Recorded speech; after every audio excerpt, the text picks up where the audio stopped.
It's Doug White, and it's the Security Weekly News. We were just talking about international travel, so, all kinds of fun stuff was going on. It's episode 483 of the Security Weekly News. We're getting close to that 500 number.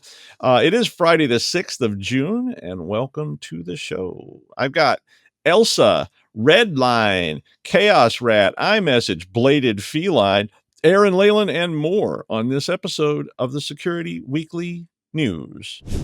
This is a Security Weekly production for security professionals by security professionals. Please visit securityweekly.com/subscribe to subscribe to all the shows on our network.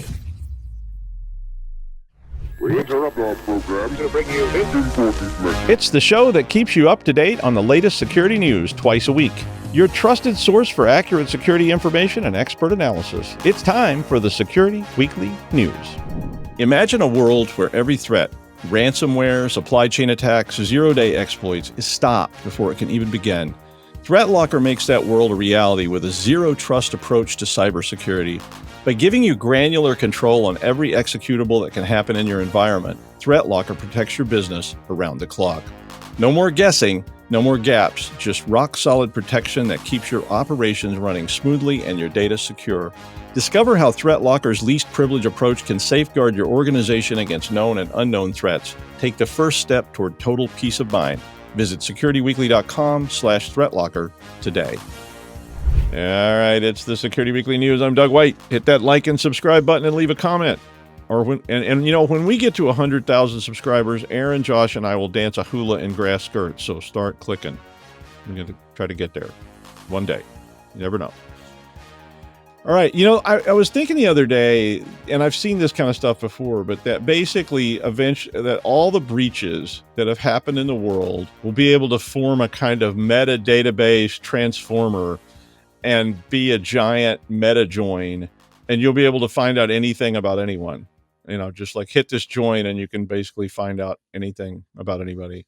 Well, so here we go. Here's an example of that. So an attacker re-released. So I want to be clear that despite what it may appear, this was a re-release of data from a 2021 AT&T breach, which had originally affected 70 million customers. But this time, they combined a whole bunch of previously separate files to allow for joins so that they could get all kinds of information about people, and they decrypted some stuff.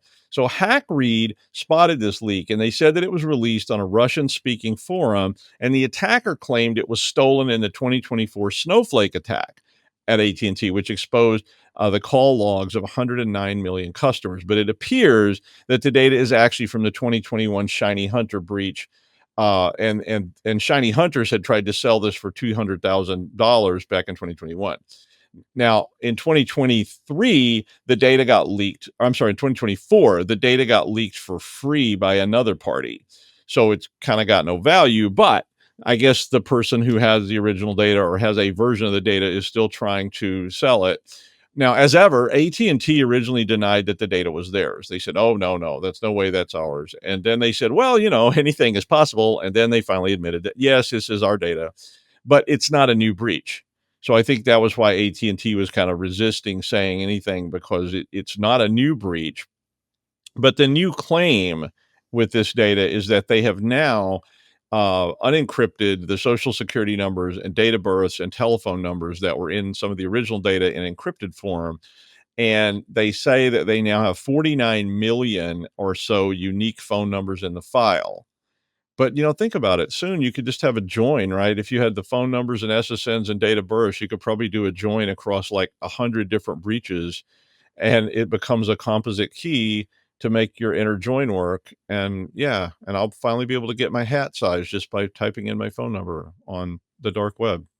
I probably can do that already, right? And like, what was my mother's maiden name? Oh, let me look that up. Probably be an AI doing it for you.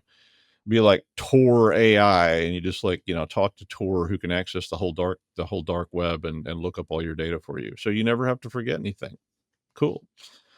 Well, in the wanted dead or alive category, the U.S. Department of State is paying a reward of, or offering a reward of $10 million for any information on government-sponsored hackers with ties to the Redline InfoStealer malware operation and or its suspected creator, a Russian national named Maxim Alexandrovich Rudemetov.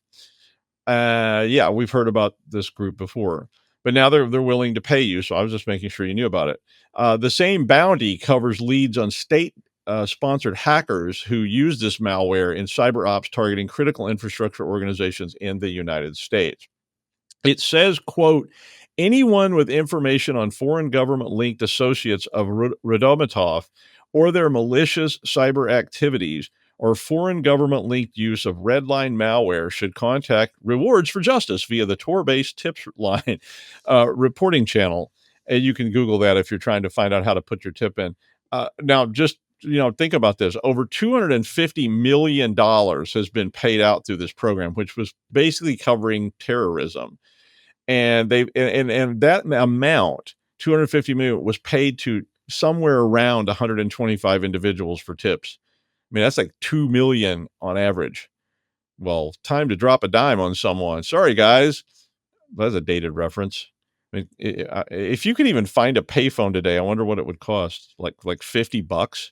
Like put in $50 coins. I think they make those. They even used to make a $2 coin. Alt 2600 always got pictures of people putting up random payphones and saying no dial tone, kind of thing. But you can still find them sometimes in shadowy hallways with buzzing fluorescent bulbs and suspicious stains on the floor back behind the abandoned newsstand on the Z concourse. Yeah, you see one every now and then. It always looks, a little sketchy, but they're always fun to go check. I actually did one last summer, I think, in Finland. I saw one and I picked it up, but it didn't have a dial tone. Linux, we love you. I may have 2 Windows machines. Do you have any idea how many Linux machines I'm running right now? No, seriously, do you? My docs are terrible. I have a whiteboard over here with all kinds of machines written on it, but it's probably outdated. I always thought there would be more malware that focused on Linux though, because so much server stuff runs on Linux, but it's all open. So you can see everything from the kernel out. So you could find, you have a better opportunity to exploit, but well, open source systems, of course, get open source malware. Why not? It's not even malware, though. Chaos Remote Administration Tool, ChaosRat, basically continues to be used in cyber attacks discovered by a Cronus Threat Research Unit. ChaosRat is available on GitHub. I mean, it currently is, and it can enable remote control of Windows and Linux via a reverse shell, and you can do file management and command execution. I mean, that's not malware, right? I use tools like that all the time for completely legitimate reason on systems that I administer. I mean, very handy thing. I used to use one of these kind of tools on my father's machine. So when he called me and said, I don't know, it's doing something weird, and it was, instead of me asking him questions for 45 minutes, I could just go, okay, Dad, turn it over to me and let me drive. And I could go in and go, yeah, that's nothing. Don't worry about it. But, I mean, I think all of us use remote shells a lot for system admin, but of course it's open. So anybody can mod it, use it, fork it, embed it, and make all sorts of new deployments. That sounds really dirty. But I mean, you can blow out new copies of it that do other things because it's open source, right? I mean, it actually has a really nice, fancy admin panel and so forth. I mean, it's free. So, the first time you sit down and you say, wow, I'm going to see what it costs to do log me in, and they tell you some price and you go, wow, I could just use ChaosRat. That would be just as well. And it works on Windows. So currently the malware version that they are using is actually spread in files that masquerade as legitimate Linux utilities like network analyzers, app monitors, and sysclean. And it's delivered through multi-stage loaders. And I mean, people are always looking for new tools for Linux and on their servers and things. And, so be careful as you do that, because unlike, say, Windows stuff where you're going, wow, there's a free tool, it looks sketchy. Pretty much all these tools are free on Linux, so it's pretty easy for somebody to get one, fork it into a new version, to stuff it with ChaosRat and turn it loose. Now, the older versions of ChaosRat had their own vulnerabilities, so it was a rat with a rat, kind of thing. It was like back orifice. Remember that? Cult of the Dead Cow? Back orifice was like a backdoor Trojan you could install on your Windows back office system so you could access them remotely, but it actually had a backdoor Trojan built into it. Yeah, that kind of stuff. So be careful out there. Now, if you have a thing, you have a thing, right? Some people raise orchids, some people collect guitars, and some people write backdoor Trojans. Sophos thinks a single person or possibly a group that's called, it's unpronounceable, ISCHHFD 83, ISCHFD 83, has written more than 100. I know that's probably a like dirty word in some other language that I don't know or even recognize, but um, they said that this group has written more than 100 malware variants of backdoors that target, wait for it, novice cyber criminals and video game cheaters. Like, oh, imagine that. I was reading this and was like, yeah, okay. And they're targeting, not, yeah, it's like, come on. I mean, the researchers did link hundreds of GitHub repositories to a single Russian email address or called ISCHHDF83 at rambler.ru after some inquiries were made into SecuraRat by a Sophos customers. Now, SecuraRat supposedly had sophisticated evasion mechanisms built into it and all kinds of fancy bells and whistles. But basically, if you ran it, it just installed info stealers and other rats on your machine, where you were trying to do that. But I mean, come on, this has been going on since the free StarTrek.com game, right? I mean, teach me to hacks. Okay, kid, here, download this guaranteed Doc McKee Junior Hacker Kit and you'll be in business in no time. Right. I'll just need your credit card, though, to guarantee that you're 18 and we're all set and you're going to be a Uber hacker by tomorrow. Yeah. I mean, script kiddie people have been doing this kind of stuff forever. Do you need cheat codes for The Sims? All access to Fortnite cheats for free? All links people would click. I mean, if you just immediately right now search for, I don't know, pick a popular video game.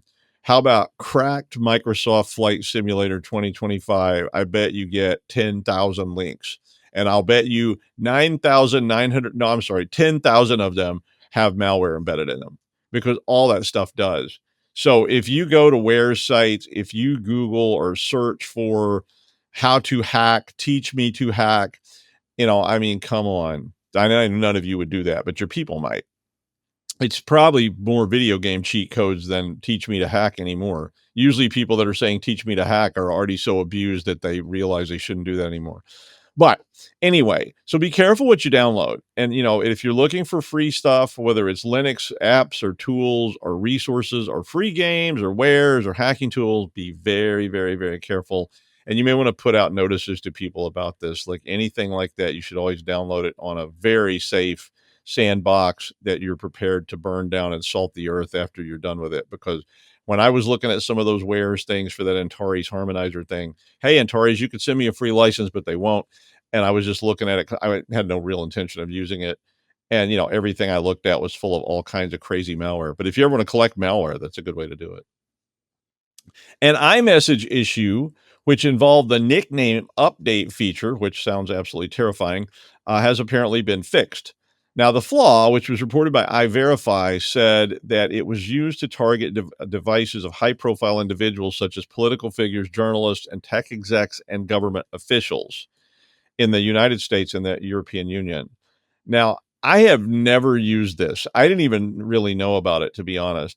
The nickname update feature on an iPhone offers users the option to send profile information, such as your nickname and profile pic, to other iMessage users when the share name and photo setting is turned on. That was probably something I turned off immediately when I got an iPhone because I always go through and turn all that kind of stuff off. I'm sorry, I'm not going to do that. Now, if you do turn this feature on, when you message someone that you don't have any information for, it prompts you if you'd like to go ahead and send your nickname and your photo to that new person, which just sounds like a bad idea in general to me. It sounds like a bad idea to receive such things, and it sounds like a bad idea to send such things. I mean, yeah, if you're with, your best friend or something, but, maybe you could, yeah, I just like, nope. I mean, I'm scared to death of that kind of stuff. But apparently, what this attack was, if you sent the nickname info to the target in rapid succession, it created a racetrack condition where all these multiple threads start up. So I guess each time it receives this information, it starts another thread, and eventually there's enough threads running, and they're all trying to access the same dictionaries in the nickname update process at the same time, which is one problem we often see with multi-threaded applications. It ultimately could cause a crash of the IM agent process, which handles iMessage traffic, and that turned into a use after free exploit. And there was sort of a whole exploit chain along this that would allow controlled memory corruption, use after free kind of problems. and allow somebody possibly to execute code, which starts to sound like Pegasus and some of these kind of things that were being run on people a few years back, and I'm sure are still being run. And, people that wanted to implant tracking information or whatever on your phone. But I mean, if nothing else, it's a denial of service kind of attack. But at its worst, it could be something far, far worse than that. So it did not require interaction on the part of the recipient. It has been patched, but if you are using an old platform or something, so keep vigilant if you're high profile, or even if you aren't. I mean, I'm not high profile, and I'm pretty worried about stuff like this. So you know, bladed feline. I finally got to this story. Both my cat's ears perked up. They're like, really? Pixel's especially interested in acquiring sharp instruments and possibly setting up a cat abuser treatment center. And I'm all for it. I'm like, go for it, kitty. I could see that cat with like a katana or something, coming at you. I probably have. She doesn't need a katana though. She's got, the claws of death. But anyway, well, this bladed feline is an Iranian cyber espionage group, and according all the Iranian groups are always called like something feline, like gnarly kitten and stuff like that. But according to ESAT, this group, Bladed Feline, hid in a target network for almost 10 years, a decade. Now, this group is specifically focused on maintaining and expanding access within organizations, particularly in Iraq and the Kurdistan regional government, which, you may say, well, this doesn't really affect me, but it's an awfully good sort of thought piece for all of us. I mean, it's the essence of espionage, whether it's, some nation state doing it or it's some 12-year-old kid in New Jersey. The essence of espionage. What does that smell like? Like, I think unfiltered cigarettes, Old Spice, and the inside of an old hat. Yeah, I'm not sure. What would James Bond smell like? Probably depends on the Bond, right? I mean, I would say there's a vast difference in the smell of Sean Connery versus, say, Roger Moore. Yeah, I would think kind of different. Anywho, this is what espionage is all about, though, right? I mean, if you can get deep cover agents planted in an organization, people have been doing that since the dawn of time, and we do it today with physical presence. And I mean, I guess I could break into your network and put up a big banner on your webpage that says Skinner sucks, and you would immediately start looking to see who broke in, how I broke in, and start trying to fix it. Or I could create some elaborate backdoor account called Colonel_001_FF_3 that even if you see it, you're like, oh, that must be a system account, and you don't notice it. And and it's there for years, and I'm logging in for years, and I'm being very subtle and sophisticated, and I'm hiding. And maybe every now and then I get lucky and I capture some more credentials, and I got full control of this. This is how you actually do espionage. I mean, remember World War II when they broke the Enigma codes and the purple codes, and like they occasionally had to actually let attacks go through so that it didn't become obvious they'd broken the codes. Yeah, that kind of thing. I mean, but this is why you need IDS and a SIM and someone watching the SIM, not just like we set that up, but you got to have somebody watching who knows what they're doing. So, I mean, to me, the algorithm would be like every second someone's in your network, it increases the risk that you won't detect them at all. Because that first packet, whoa, what is that? But then it's a regular source. You see it all the time and you go, okay, yeah. So think about how you would know, or if you would know about this kind of compromise. Maybe someone's in your attic right now listening, they're just up there listening. Does it smell like the inside of an old hat? Might be Roger Moore. I don't know. Sorry, Roger. I think you're deceased though. So RIP. Researchers flagged some popular Google Chrome extensions that transmit HTTP data and hardcode secrets in their code, which could cause privacy and security concerns. Now, this came from Semantic Security Tech and Response Team. SEMrush Rank, BrowseSec VPN, MSN NewTab, DualSafe Password Manager, and Digital Vault were all listed. And I honestly never heard of any of those. I mean, I don't use Chrome typically, so maybe that's why, but maybe you have. But there's a huge list in there. And you probably need to worry about it, though. This is why I brought it up, not because this little specific list, but because you really probably need to worry about what browser your people are using and what they're doing with it. I mean, do you let them install extensions on browsers that are connected to your network or accessing your systems? I mean, if they're accessing your corporate network via a browser, do you let them install extensions on that because it's at home? or do you have it locked down somehow? I mean, that worries me a lot. I mean, I access stuff. I mean, even, if they are not malware, some of them have all kinds of flaws where they got hard coded data in them. And there's so many extensions that you could probably never vet them all. So you may have to go in and pick a core set of extensions, pen test them, and have some kind of request and approval process like we used to have for code dev. I mean, I don't know. I don't know what the best answer is here, but I just never liked the idea of these extensions. But you always end up with some, right? It's like, oh, you want to add a calendar? Oh, here's an extension. Okay, well, how many updates did Chrome make this year for 0 days? That doesn't include extensions. So, do any of those updates affect any of the extensions, and maybe make them more vulnerable too? Yes, Augustus De Morgan again, and I haven't mentioned him in a few weeks, but Augustus De Morgan. Well, speaking of Augustus De Morgan, the most entertaining man in all the Isles, it's Aaran Leyland. Hi, Aaron. Hey, Dr. Doug, how's it going? Oh, just fine, doing the news. Doing the news. It's like doing a little dance. I'm getting ready for that grass skirt dance. It's like, what are we going to wear It's on going to top? happen. I'm telling you, 100,000 subscribers. 100,000? We only need like 10 more. Yeah, I think so. So get out there and click those buttons. Make fake accounts. Set up AI bots. Right. Anybody wants to bot the hell out of that counts. But if it's bots, we need more like 1 million. Right. So, I mean, make it good. We might as well have as many subscribers as Mr. Beast or PewDiePie or somebody like that. God, how do you even know who they are? I know lots of things. Well, I'm judging right now. Okay, cyber news, while I judge at the same time. Okay, today I have two of my favorite subjects, and one of them is neither Russia or China, although China is at the forefront of both, but I'll try not to mention them. So, cybersecurity at machine speed, navigating the AI quantum era. That's what AI told me to call it, so it likes a cool name. Okay. Obviously, that is a title that's not going to get you a talking spot at DEF CON, probably at InfoSec Europe, though.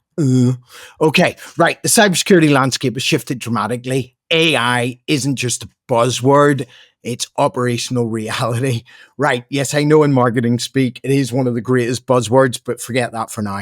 Okay, today, attackers exploit AI capabilities to scale threats exponentially. I love that word. We're seeing phishing campaigns generated and distributed in seconds, personalized attacks tailored with chilling precision, and malware variants evolving in near real time. Human speed defenses simply won't cut it anymore because it's all underestimated, of course. So, as we know, AI doesn't just automate existing attack methods, it profoundly enhances their effectiveness. Consider late night phishing, blitzkrieg, go on the Germans, giving Russia sort of names of things to do, orchestrated entirely by AI. And maybe not by Russia, but it could, but I'm not talking about them. Okay. In minutes, thousands more of meticulously personalized emails hit inbox, each crafted, and I see this, by algorithms fine-tuned for maximum impact. And by morning, when we wake up with a hangover, the breach is underway, exploiting human vulnerabilities faster than analysts can respond manually. The SOC of tomorrow must radically adapt. This is so true. Analysts can no longer spend their days sifting through routine alerts. They'll be so happy. So that is for automation. Human analysts must step into strategic oversight, deploying and guiding intelligent, autonomous agents. This isn't optional. Teams must integrate advanced AI-driven tools that autonomously triage incidents, identify emerging threats, and even respond proactively. Who is doing automatic response? Not many people. Right. Yes, as we race to match AI-driven attackers, this is the big bit, the big reveal. Quantum computing is already emerging on the horizon. As I say, the fun part for today. Quantum systems integrated with AI quantum agents are poised to redefine cybersecurity again. Quantum algorithms promise unprecedented processing speeds, enabling adversaries or defenders to crack encryption, simulate high complex attack patterns, and analyze enormous, like my head, data sets instantaneously. So the latest research, which most of this came from, is in the show notes. Definitely worth a read. So this underscores quantum computing's real-world viability for cyber operations. Imagine attackers harnessing, and China will, quantum algorithms to analyze vast data sets instantly, uncovering vulnerabilities in previously secure systems, or rapidly, like instantaneously, reverse engineering encryption protocols that would otherwise take years. On the defensive side, quantum agents could give us game-changing predictive analytics, instantly recognizing complex threat patterns and reacting faster than ever possible. But quantum is a double-edged sword, like the whole world, that cyber gives and even more cyber taketh away. Although this will give forward-leaning people a long-term career. Warning: if defenders lag behind, our current cryptographic safeguards become perilously obsolete overnight. Look, do something about it. Look up Bill Buchanan of Edinburgh Napier University, the professor there. He's all over this cryptology stuff. And he's in the good old Scotland. Okay, the new. So we cannot wait for quantum threats to become mainstream. We must prepare now. Security professionals must understand not just current AI tools, but future quantum AI integrations. This shift requires a mindset and skill set shift. We must automate aggressively and offload all routine tasks to AI-driven systems. We must specialize strategically and develop deep expertise in AI supervision, quantum threat modeling, and advanced encryption methods resilient against quantum attacks. NIST did a paper on this recently. Go and read what NIST says you should do to quantumify yourself. Okay. We must elevate roles where the SOC analysts become strategic directors of automated systems, proactively identifying emerging threats, adapting rapidly. Like low-level SOC analysts, they're more or less gone. It's like you need to push them up, and they'll be so happy because they'll be doing interesting stuff, and recruitment and retention might even be better. But anyway, critical insight: adoption is mandatory. Cybersecurity roles aren't disappearing, they're evolving profoundly. Professionals, us who embrace AI and quantum readiness today I say, will dominate tomorrow's security landscape. Those who resist, don't resist, none of you will resist, or delay having a risk of becoming obsolete, quickly overtaken by adversaries and frenemies who are after your job, already forward facing at machine and quantum speeds. See what I did there? Dreadful, right? Okay, practically, if you aren't already embedding AI automation deeply into your operations, start immediately. Assess your exposure to quantum-driven threats and plan your quantum readiness roadmap now. Quantum-resistant cryptography, advanced predictive modeling, and strategic training in quantum-enhanced analytics must be part of your strategy. The next era of cybersecurity won't tolerate hesitation. Either we harness these quantum-driven AI capabilities as a power defensive force multiplier, or risk becoming easy prey for attackers already moving faster. Thinking smarter, preparing today. This is our reality check. Adapt now, or risk irrelevance tomorrow. Okay, the future begins, and it belongs to the security teams that embrace AI and quantum innovation as allies, not threats. Although everything's a threat. Anyway, back to the man who in Vegas always moves at quantum speeds, Dr. Doug on an island somewhere. Dr. Doug. Woo. It's all an island, really, right? I mean, it just depends on the size of the island. Some are bigger than others, but thank you, Aaron. Speaking of AI, currently the U.S. government is really going for broke with AI in all areas. They've just really gotten all fired up about it. And, I could say at least artificial intelligence is better than no intelligence at all, but I won't. But the FDA announced a public rollout of an LLM they had built called Elsa, which was going to help the FDA, which is the Food and Drug Administration in the United States. And this was going to help their employees. They said it marked the dawn of a new era. I mean, you got to say stuff like that if you're in politics, right? The dawn of a new era at the FDA, and that AI is being used to accelerate clinical protocol reviews, shorten the time needed for scientific evaluations, and identify high priority inspection targets. Now, if you don't know, if you don't know what the FDA does, they're the ones that tell you, like, don't eat those tomatoes, because there's a salmonella outbreak, or that kind of stuff. And they also test all kinds of gadgets where it's like they're going to insert what where that might not be safe. So they review medical procedures. They do. I mean, it's a very elaborate and critical organization for health, because they basically look at all this kind of stuff. But another high-ranking person at FDA was bragging about the speed that it took to get the tool rolled out, like how quickly they did it. And I'm like, okay, when the government or the military starts telling you how quickly they did something and they're way ahead of schedule, that's when you need to worry. At least that's been my experience. When they come in and go, yeah, this whole project's going to be out, like, I don't know, 8 to 10 months ahead of schedule. And you're like, oh my God. Because usually what you're used to is I'm going, it's 8 to 10 years behind schedule. We're hoping to get this off the launch pad around about the time it's only moderately obsolete. But oh yeah, no, this is coming out ahead of schedule. So then a report from NBC News basically was about the FDA testing Elsa in the rollout on Monday. And they apparently asked Elsa about FDA approved products and public information that was well known, and it provided summaries that were either completely or partially wrong. Yeah, you want that in your science, right? Like salmonella, that's not a real thing. And then it's how we get where we are, right? We end up with the kind of crap we get now, where it's just like, no, it's fake, totally fake. Like, no, but he has it. They can see it on the microscope. Microscopes are fake. It's all a bunch of lies put together by that group I don't like. But anyway, staffers who spoke with Stat News, Anonymous, said that the tool was rushed into development and its capabilities were being vastly overflated by officials eager to cut staff and replace them with AI. I keep warning you, these things are interesting and fun, and in time, they probably will likely rule us all.